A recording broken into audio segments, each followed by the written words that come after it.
She stepped into the luxury ballroom in a plain beige dress, her hair tied back, no makeup, no designer heels, just dignity. They didn't ask for her name. They didn't ask who she was. They just looked at her, whispered, and then laughed until someone gasped, until the music stopped, until the groom looked up and said 5 words that turned the entire night upside down. "Why did you throw out my bride?" The soft chime above the glass door rang as Alina stepped into the boutique, a delicate echo swallowed by marble floors and expensive silence. Her shoes, plain canvas worn thin at the heel, made the quietest scuff as she entered, but still, heads turned. She wasn't dressed like their usual clients. Her faded jeans clung to her legs from years of wear, and her oversized sweater had a hole near the cuff, which she kept tugging at to hide. Her hair, pulled back in a simple braid, gleamed with sunlight, not from Ceylon gloss, but from clean water and care. She was clearly not here to buy, at least not in their eyes. "May I help you?" The voice came from behind a velvet-draped podium near the mirrored wall. It was sharpened with suspicion. Madison, the store's assistant manager, wore a smile so polished it almost masked the irritation in her eyes. Alina hesitated. "I was wondering if I could just try on a dress," she said softly, glancing at the mannequins adorned in lace and silk and impossible price tags. Madison's smile stretched thinner. "Do you have an appointment, sweetheart?" "No, I'm not buying today, but She swallowed. "I just wanted to see how it feels to wear something like that. Just once." The boutique's other attendant, Sierra, snickered audibly as she adjusted a sequined train on display. "That's a Claire de Lune original, retailing for $11,000. Just touching it costs more than her outfit," she whispered, not softly enough. Alina flushed but held her posture. She pointed to a simple A-line gown near the back of the shop. Satin, modest, timeless. "May I try that one?" Madison tilted her head, her voice sugary now. "Oh, darling. That dress isn't for photo shoots or fantasies. We assist serious brides only, unless you have something to show us?" Her gaze dropped pointedly to Alina's frayed purse. "I just wanted to try," Alina said, almost to herself. "Not to buy, just to feel." Sierra laughed again, this time louder. "Maybe check the thrift stores across the street. They have gowns from 2006, might be more in your budget." That was when she felt it. The sting. The kind that seeps through the skin and latches onto your bones. The sting of not just rejection, but humiliation, made personal. She took a slow breath, trying to steady her voice. "You don't need to mock me. I'm not here to steal. I'm not here to waste your time." "Then why are you here?" Madison's tone was tight now. "We don't offer Cinderella dreams, dear. This is reality.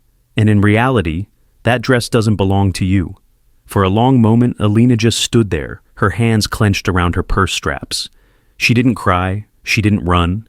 She just nodded once and turned. But as she stepped toward the exit, something shifted. From the far corner of the boutique, behind a rack of designer veils, a man had been standing silently. He wore a tailored charcoal coat and leather gloves, his salt and pepper hair neatly combed back. No one had noticed him until now, and he had noticed everything. He followed her with his eyes, not judging, not confused, just watching. The girl, the dress, the cruelty. As Alina left the boutique, head held high but eyes glistening, the man slipped his phone from his pocket and made a single call. "I want the name of the assistant manager and everyone who just laughed," he said coldly, "and send someone to pull the ownership files for this store." He hung up before the voice on the other end could even reply. Back inside, Madison glanced at the closing door and scoffed. Another one with big dreams and empty pockets. But she didn't realize yet, neither she nor Sierra, that they had just laughed in the face of a daughter they didn't recognize, and a father who had finally come to see her. The boutique's marble still gleamed, but the air felt heavier that afternoon. Madison and Sierra returned to their corners, giggling behind a fresh Instagram reel posted from Sierra's private account. It was a blurry shot, but clear enough. Alina's back, the corner of her faded bag, and the audio of Madison whispering, she probably couldn't afford the zipper. The video had been captioned, "Dream bigger, dress poorer, not for everyone." It was meant to be private, just for laughs. But by midnight, It had been shared 15,000 times. By morning, it was a wildfire. Disgusting behavior, one commenter wrote. This is why girls are scared to walk into high-end stores. The comments didn't stop, and neither did the shares. Alina, meanwhile, lay awake in her narrow room, listening to her mother's cough from the adjacent bed. The room was dim, lit only by the flickering blue light of her old phone. She had seen the video. Her face wasn't in it, but it didn't need to be. She knew that voice, knew that laugh. And somehow, the whole world now knew the shame she had tried to swallow. Her fingers hovered over the comment section, over the delete button, then trembled and locked the screen instead. She said nothing. She didn't cry, but the silence was crushing. In another part of the city, the man in the charcoal coat sat at a long glass table inside a penthouse office. His name was Maxwell Hart, CEO, founder of one of the largest luxury conglomerates in North America. And for 20 years, he had kept a promise to stay away, to not disrupt the lives of the woman he once loved and the daughter he never held. But that promise shattered the moment he saw Alina's face again. The same tilt of the chin, the same fire in the eyes, the same quiet dignity he had admired in her mother. He had stayed away because her mother had asked him to. She doesn't need a billionaire father, she needs freedom, not flash. But what he had seen in that boutique was not freedom. It was humiliation, and that he would not abide. His assistant entered quietly, dropping a thick file in front of him. Inside were details, store employees, ownership history, and incident reports. At the bottom, clipped with a black paperclip, was a printed screenshot of the viral post. He stared at it for a long time. Then he wrote 4 words on a yellow notepad. Transfer full ownership immediately. Back in the boutique, the staff were tense. News had reached them that corporate was reviewing their conduct. Madison tried to act unfazed, brushing it off as online outrage. "It'll pass. They always forget in a week," she said. But even she didn't believe it. The store manager had called 3 times. The head office had called 5. A formal investigation was underway. And that morning, a man in a black suit and dark glasses stood outside the shop for over 20 minutes, making notes. Sierra was the first to crack. "Do you think we're getting fired?" Madison snapped. "Of course not. Who do you think we insulted? A poor girl who couldn't afford a belt?" But that's where she was wrong. Because while the world debated viral shame and dress code snobbery, Alina sat beside her mother with a warm towel, feeding her soup and humming quietly. She didn't know her face was now tied to a storm. She didn't know that, across the city, a father was about to rewrite everything. All she knew was this ache in her chest, this voice in her mind saying, "You don't belong anywhere they walk in heels and call it power." But she was wrong too, because sometimes dignity walks in quietly. And sometimes the world learns it was royalty all along. The rain that night came in waves, tapping like memory against the thin metal roof of Alina's small apartment. She had just finished wiping down the kitchen counter, more out of habit than need, when a soft knock echoed from the front door. Unusual, no one ever visited them, especially not at this hour. Her mother stirred in the other room, coughing. Alina gently pulled the blanket higher over her shoulders before walking barefoot to the door. The second knock was firmer. She cracked it open just enough to see, and her breath caught. A man in a dark coat stood silently in the corridor light. His posture was calm, his expression unreadable, but his eyes, gray, deep, searching, locked on hers like he had been waiting a lifetime. "Alina," he said softly, as if the name had been etched on his tongue for years. "Who are you?" she asked, instantly alert, her hand still gripping the chain lock. "Please, I'm not here to scare you. I just need a few minutes. My name is Maxwell." Her eyes narrowed. The name meant nothing. The face even less. But something in his voice struck a strange chord, like hearing a song you swear you've never heard, yet know all the words to.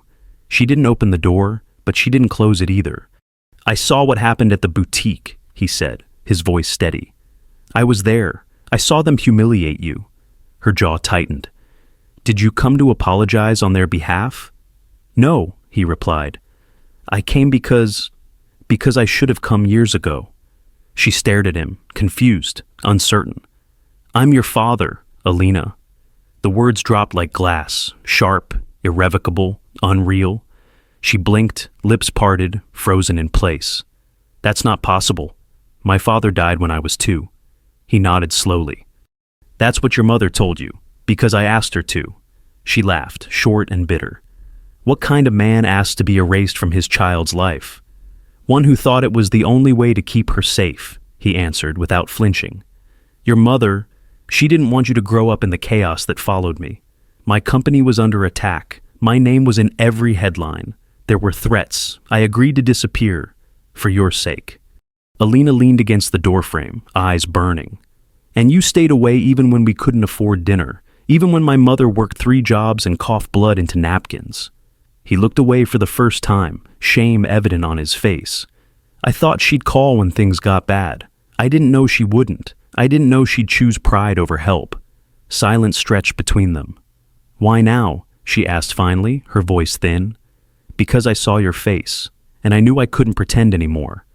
And because those women made you feel small, and I needed you to know you never were. Her knees weakened. How do I know this isn't a lie? He reached into his coat and gently pulled out a folded photograph, aged but well-preserved. It was her, a toddler in yellow overalls, laughing with arms outstretched toward a man kneeling beside her, a man with gray eyes.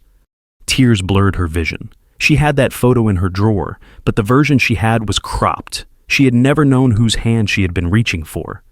I'm not asking for forgiveness, Maxwell said quietly. I just want a chance to know you, and to give you what should have always been yours. Alina looked at the man standing outside her door, the stranger who somehow felt like a missing piece. She didn't know if she hated him or just wanted to scream. But what she knew, deep in her bones, was that her world had just tilted, and there would be no tilting it back. Alina didn't sleep that night. She sat at the edge of her bed long after Maxwell left, the photograph still clutched in her hand like a relic of a childhood she never remembered. Her mother stirred in the next room, her breath shallow and uneven, unaware that the past had returned and parked itself right outside their door. The sky outside turned from black to gray, and still her mind raced. Memories she thought were hers now felt incomplete. Who had bought her first yellow dress? Who had taken her to the park when she was 3? Why did her mother never let her ask? At sunrise, she boiled tea, not because she wanted any, but because her body needed something to hold. When her mother finally emerged from the room, looking worn yet warm as always, Alina didn't wait. Did you lie to me? The older woman paused, blinking at the question. Alina? Did you lie when you said my father was dead? The pause that followed was the loudest silence of Alina's life. Her mother sat down slowly. I didn't lie. I buried the truth. Alina didn't blink. Same difference. Her mother looked down at her hands, the veins rising like rivers under skin, thinned by years of labor. He left us, and I couldn't explain to a child why the man who once kissed her forehead would suddenly vanish. So I told you he died. But he didn't, Alina said, voice sharper than she intended. He was alive, and he's rich, a billionaire, and he saw everything at that store, and now he's back. The mother's eyes widened in surprise and fear. He came here? Last night. Her mother's voice dropped. What did he say? That he stayed away to protect us, that he loved you, that you told him to disappear. The woman closed her eyes, and for a moment, the strong facade cracked. He was hunted, Alina, not by men with guns, but by greed, lawsuits, the kind of enemies power creates, and I didn't want you to grow up inside that fire. I didn't want you to become someone who lived by the weight of another man's name, so I told him to go, and he went. Alina sat down across from her, her jaw clenched. But what about when we were starving, when you couldn't afford your medication? You could have called him. I could have, her mother admitted, but I was angry and proud, and I thought I could do it alone. I was wrong. The words landed like ash, soft but heavy. Alina didn't know how to feel. Pity, rage, forgiveness. None of it came easily. He says he wants to fix things. Her mother nodded slowly. And what do you want? I don't know, Alina whispered. I've hated a ghost all my life, and now I find out he's real, and not just real, but powerful, and I'm just me. Her mother reached out, fingers warm against hers. You are not just anything. You are the girl who took care of me when I couldn't walk. The one who skipped school to work, who washed dresses for weddings she wasn't invited to. You have nothing to prove. Alina held back tears. But they made me feel so small, Mom, at that store. They laughed like I was trash.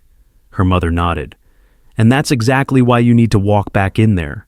Not as the billionaire's daughter, but as the girl they tried to erase. Alina looked at her, stunned. You think I should go back? No, her mother replied. I think you should let them see what dignity looks like when it isn't draped in silk.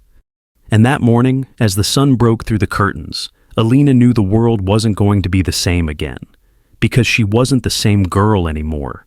She was still scared, still hurt, still unsure. But beneath it all, a storm was building. Not of vengeance, but of something more dangerous to those who once laughed. Clarity. 3 days later, the boutique's front display gleamed under the soft spotlight, white lace draped like clouds behind the crystal-clear glass. Inside, it was business as usual, or so they thought. Madison stood behind the counter, flipping through a bridal catalog, and Sierra leaned over a cup of iced coffee, scrolling on her phone with painted nails, tapping anxiously. The viral video had cooled down, but the aftermath still lingered. Corporate hadn't spoken to them in 2 days, and a quiet tension clung to the boutique like humidity before a storm. I told you it's fine, Madison muttered. They're just waiting for it to blow over. Sierra didn't look convinced. Still, you saw that man in the black suit again this morning, right? So what? Madison snapped. People look at expensive things all the time. Doesn't mean they can afford it. That's when the chime above the door rang, and both women looked up. Alina stepped into the boutique, wearing a simple cream dress that hugged her waist gently, with flat shoes and a single pearl on each ear. Her hair was tied back in a soft bun, no makeup, no designer bag, yet somehow, she carried more presence than the chandeliers overhead. Behind her walked Maxwell Hart, dressed in a gray suit with no tie, sleeves rolled just slightly to the elbows, looking more like a curious investor than a billionaire. But it wasn't his wealth that made Madison freeze. It was his face, the same one from the framed portrait they once saw in a business article pinned on the wall of the store's owner's office. Maxwell Hart, the man behind the Hart Group, the man who owned this brand. Sierra blinked. Is that... Shut up, Madison hissed, fixing her hair and forcing a smile. Good morning, welcome to... You don't remember us? Maxwell's voice was calm, but carried a sharp edge. We were here last week. Madison hesitated. Oh, yes, I think I recall. Alina stepped forward, her voice steady. I came to try on a dress. I was told I wasn't worthy. Madison paled. Right. I think there was a misunderstanding. No misunderstanding, Maxwell interrupted, pulling a document from his coat. This store is now under new ownership, effective immediately. He dropped the folder on the counter, and the new owner would like to make a few changes. Madison's eyes widened. Wait, what? You mocked her, you filmed her, you laughed at her dreams, he said, turning to face them fully. That ends today, because she is not just any customer. She is Alina Hart, my daughter, and as of this moment, co-owner of this boutique. Silence. Absolute crushing. Sierra's mouth hung open, mascara-laced eyes darting between them. Madison stumbled. We didn't know. You didn't care, Alina said coldly. You judged me the moment I walked in. She turned to Maxwell. I don't want them fired, she said. Let them stay. Let them serve every woman who walks in, rich or poor, like they matter. Madison's eyes welled up. You'd let us stay? No, Maxwell corrected. She let you stay. Be grateful. Dignity taught you what your salary couldn't. As they walked toward the back of the store, Alina paused in front of the dress she had once been denied, the same satin A-line, now draped on a golden mannequin. Would you like to try it now? Maxwell asked. She nodded. Yes, but not because I need it, because I earned it. And as she stepped into the fitting room, the door closed with a soft click. Not just behind her, but on the part of her life where silence meant submission. She was no longer the girl they laughed at. She was the storm they never saw coming. It began with a photo, a single image captured not by paparazzi or professional press, but by a nervous junior employee hiding near the boutique's back hallway. In it, Alina stood in front of the satin A-line gown, her fingers brushing the fabric with reverence and quiet strength. Beside her, Maxwell Hart looked not like a CEO, but like a father witnessing something sacred. The post was uploaded with the caption, "The girl we laughed at. Turns out she owns the floor we stand on." Within hours, it spread like gasoline meeting a spark. Influencers reposted it, fashion editors commented, celebrities weighed in. Alina Hart began trending not as the name of a billionaire's daughter, but as a symbol of unshakable dignity. People started calling her the Quiet Storm, and by nightfall, interviews were requested by the dozens, talk shows, magazines, and podcasts. But Alina turned them all down. She sat on her mother's hospital bed, peeling an orange, smiling softly as her mother sipped broth from a mug. "Are you sure you don't want to tell the whole story?" her mother asked gently. Alina shook her head. "The people who matter already know it." Maxwell watched them quietly from the corner, still adjusting to the odd feeling of being part of a life he had once been told to leave behind. He had offered private doctors, private care, even a penthouse for them both. But Alina declined it all. "We'll move when Mom is strong enough to walk out of here herself," she had said, not because someone carried her. That response had nearly broken him. The next morning, the Hart Group released a formal statement. It didn't name the boutique staff. It didn't gloat. It simply read, "We believe fashion should clothe dreams, not crush them. Effective today, all Hart-owned boutiques will offer dignity, first customer experiences, inclusive fittings, and private appointments for underserved brides. We name this initiative the Alina Line." The press exploded. Journalists called it revolutionary. Rivals called it marketing genius. But to Alina, it was just a way to make sure no other girl stood in front of a mirror feeling less. Meanwhile, at the boutique, changes were underway. Madison and Sierra remained by Alina's request, but their tasks had shifted. They were now in charge of welcoming walk-in clients, organizing fittings for low-income brides, and answering to a new store manager, a woman who had once been laughed at for trying on a sale rack dress while holding her toddler. "You said she was too poor for satin," Alina told Madison, "but she's rich in something you never understood, grace." For once, Madison had no reply. At a press gala held a week later, Alina finally appeared in public, not in designer couture, but in a modified version of the very dress she once begged to try on. The crowd stood as she entered, stunned not by glitter or diamonds, but by how power looked in its purest form, quiet, strong, and unashamed. She gave no speech. She didn't need to. Her presence said it all. As the cameras flashed and the applause thundered, one reporter whispered to another, "She's not just a trend, she's a shift." And somewhere in the back of the room, Madison sat in silence, watching the girl she once mocked rise like dawn over everything they thought wealth looked like. It wasn't the price tag on a dress. It was the spine beneath it. The boardroom on the 63rd floor was usually silent, except for the sound of clicks from Mont Blanc pens and the occasional clearing of throats behind glass tumblers of imported whiskey. But today, the silence was sharper. Alina stood at the far end of the table, flanked by Maxwell on one side and his legal advisor on the other, as the rest of the Hart Group board members shifted uncomfortably in their leather chairs. They had seen her in headlines, heard whispers about the boutique, and watched the stock value soar after the Alina Line announcement. But now that she stood in front of them, not as a face of a PR campaign, but as a newly named co-heir, they weren't clapping. They were calculating. "You understand," said Mr. Reynolds, an older board member with sharp cheekbones and colder eyes, "that legacy in this room is not handed by sympathy, but earned through experience and resilience." Alina's voice was calm. "Then you'll be glad to know I have both, just not packaged in a designer suit." Another board member, Mrs. Langford, folded her arms. "And what exactly is your vision for this brand, Miss Hart? Is it to hand out wedding dresses and inspirational quotes?" Maxwell started to speak, but Alina held up her hand. "You want numbers? Let's talk numbers. Since the launch of the Alina Line, we've had a 43% spike in engagement across all platforms, a 19% increase in foot traffic to boutiques nationwide, and a 22% sales uptick, without spending $1 in traditional advertising." She paused, "And all we did was treat people like humans." The room fell silent again, this time not from resistance, but from recognition. Then came the second twist. Maxwell cleared his throat. There's something else you should know. I've updated my will. In the event of my retirement or death, Alina will inherit a controlling share of Hart Group. There was a sharp intake of breath from Reynolds. That's highly irregular?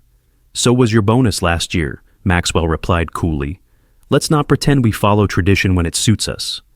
Alina didn't smile. She didn't gloat. She simply stood tall, hands steady, heart hammering in her chest.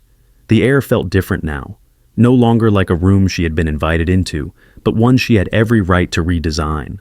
Later that evening, as she walked through the long hallway of Hart Tower, her heels echoing softly against marble, she paused at a glass wall overlooking the city skyline. Maxwell joined her quietly. "You were extraordinary," he said. "You were terrifying," she corrected, a smirk pulling at her lips. "Do you think they'll accept me?" "They won't have a choice." She looked at him, eyes softer now. "Thank you for fighting beside me." He placed a hand gently on her shoulder. "No, Alina. Thank you for showing me what real legacy looks like." And down below, as lights flickered across the city, no one could tell that the woman once rejected from a boutique had just rewritten the script of a billion-dollar empire, not with force, but with something far more powerful. Her name. The boutique looked smaller than she remembered. Maybe it was the perspective. Maybe it was the quietness inside. Or maybe it was because she no longer needed their approval to feel worthy. Alina stepped through the door just as the sun spilled across the tiled floor, the warmth touching the hem of her white linen dress. In her arms, she carried a box, elegant, ribboned, and heavy with meaning. Madison was arranging veils at the counter, her movements slower these days, less mechanical, more thoughtful. She turned and froze when she saw Alina. Sierra, standing by the fitting rooms, instinctively lowered her eyes. Alina said nothing at first. She simply placed the box on the counter. "For a girl who walks in here one day and gets told she's not enough," she said. Madison hesitated, unsure. Alina gently opened the box. Inside lay a custom version of the same satin A-line gown. Beside it, a handwritten card. "Wear this and remember, you were always worthy." Sierra's voice broke the silence. "Why are you doing this?" "Because someone once told me that kindness is never wasted," Alina replied. "And because if we don't change how we see people, we become the very gatekeepers of shame." She didn't need thanks. She didn't need apologies. She only needed to know the next girl wouldn't walk out crying. As she turned to leave, a small voice stopped her. "Miss Hart." Madison's voice cracked. "I was wrong. We were wrong." Alina paused, then looked back. "Now you know, so make sure the next person doesn't have to teach you again." That evening, back at Hart Tower, she stood on the terrace as city lights began to blink like stars. Maxwell joined her, holding 2 glasses of sparkling cider. "To you," he said. "To us," she corrected. "And to every girl who's been told no, laughed at, or left behind." They clinked glasses, a soft ring that floated into the wind. Across the city, another boutique welcomed a young woman in jeans and sneakers, shy and hopeful. But this time, no one laughed. They offered her tea. They asked her name, and in the back room, a satin dress waited, just like the one Alina had once dreamed of. Except now, it was more than fabric and thread. It was a promise passed on. The embossed invitation landed on the doorstep of a modest suburban home like a mistake. Gold foil lettering, thick cardstock, the Hart family crest gleaming at the top. Madison stared at it for a long time, her fingers trembling slightly as she slid her nail under the seal. Sierra leaned over her shoulder, mouth slightly open. "You think this is real?" Madison said nothing. She knew it was. Inside, the invitation was simple and elegant. "You are cordially invited to the Hart Foundation Gala, a celebration of dignity, second chances, and the people who prove us wrong." There was no name signed, but they knew. That night, the boutique was too quiet. No music, no chatter, just the weight of their own reflection. Sierra finally exhaled. "She invited us." Madison nodded. "But why?" "Maybe to show us who she became." Madison shook her head. "No, to show us who we were." At the gala, the ballroom shimmered with soft amber lights, walls lined with white orchids and silver-draped tables. People in gowns and tuxedos moved like poetry across marble floors. Madison and Sierra arrived late, hesitant, unsure whether to step inside or turn around. But as soon as they walked through the door, their eyes turned. Whispers rose. Not mocking this time, just curiosity. Two women, out of place, out of ease, now walking toward a truth they once tried to bury.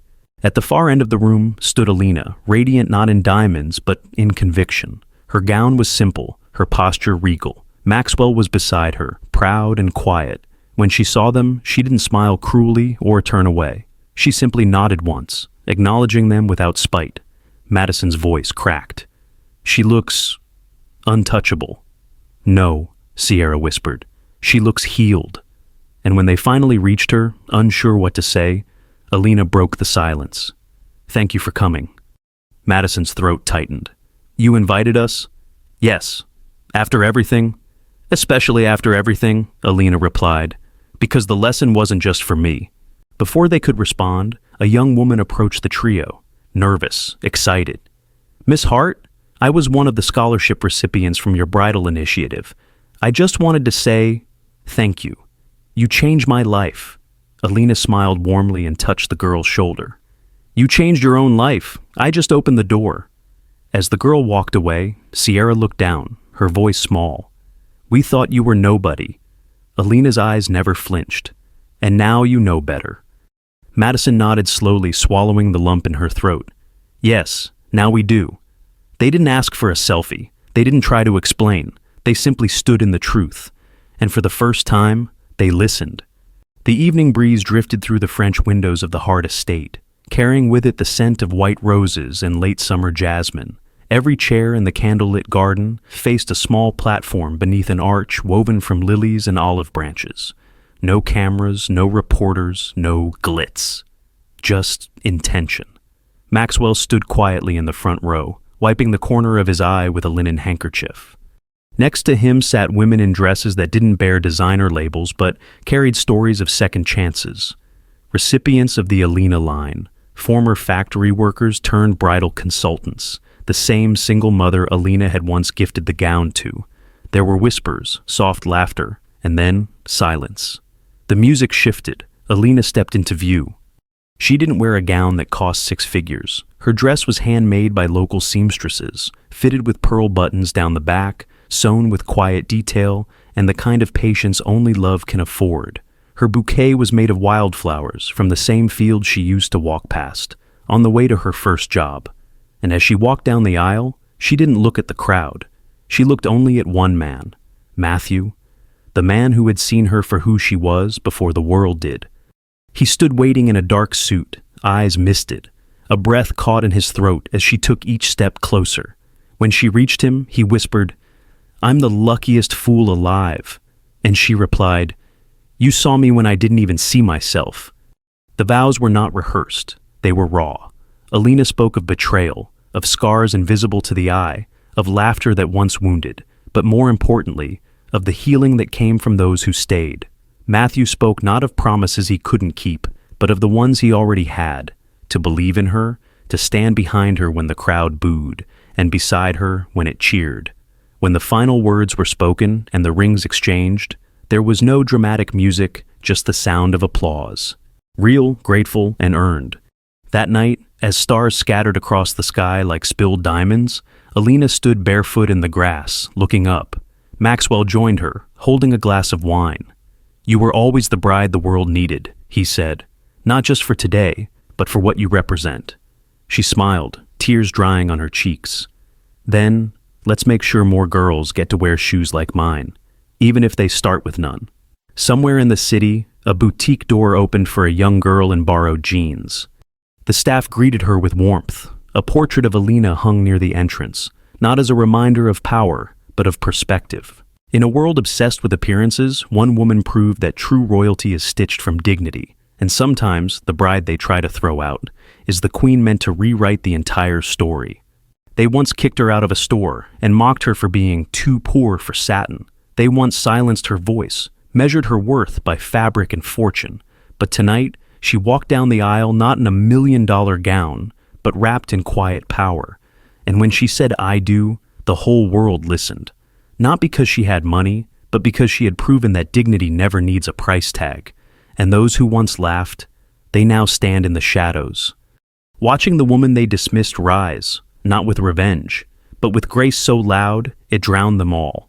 Because sometimes the girl you push out the door is the queen's destiny waiting to be crowned